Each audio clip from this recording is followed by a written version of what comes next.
Ujumbe huu sio kwa ajili ya vijana pekee. Huu ni ujumbe kwa ajili ya kila mtu ambaye ananisikiliza hapo. Ukihitaji kufanikiwa kwenye haya maisha, katika vitu ambavyo natakiwa kuviepuka ni kujinenea maneno ambayo yako against na mafanikio. Ninapozungumza hili namaanisha hivi, maneno siku zote yanaumba. Na tunaamini hata katika dini zote Mungu aliweza kuumba dunia kwa maneno tu. Na ndio maana unaweza kuambia jamani, usijitamkie maneno mabaya. Wakati unasafiri usitaje sana ajali, kwa sababu yale maneno huwa yana kawaida ya kuumba na kufanya vitu vitokee katika uhalisia.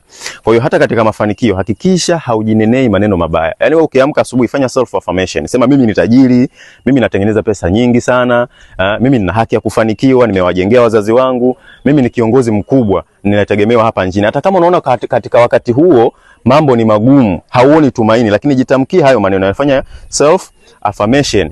Unapokuwa unafanya self affirmation, kitu cha kwanza ambacho kitatokea, uta create a spirit of success. Uta create a spirit of success, lakini kitu kingine utaisaidia nature iweze kusupport hayo maono yako. Kwa hiyo lazima tutafanikiwa. Hata kama sio kesho kutwa, ipo siku utafanikiwa kwa sababu ulijinenea na uliamini kwenye hicho kitu ambacho unakwenda kukipata. Kwa hiyo tamka yale maneno, jitamkie maneno ya ushindi kana kwamba yale maisha unayotamka tayari yameshatokea. Sema kabisa mimi ni rais wa hii nchi. Hata kama muda huo ni mokota makopo, ukisema mimi ni rais, maana yake unausaidia ulimwengu kuweza kusupport maono yako, na mwisho wa siku utafanikiwa.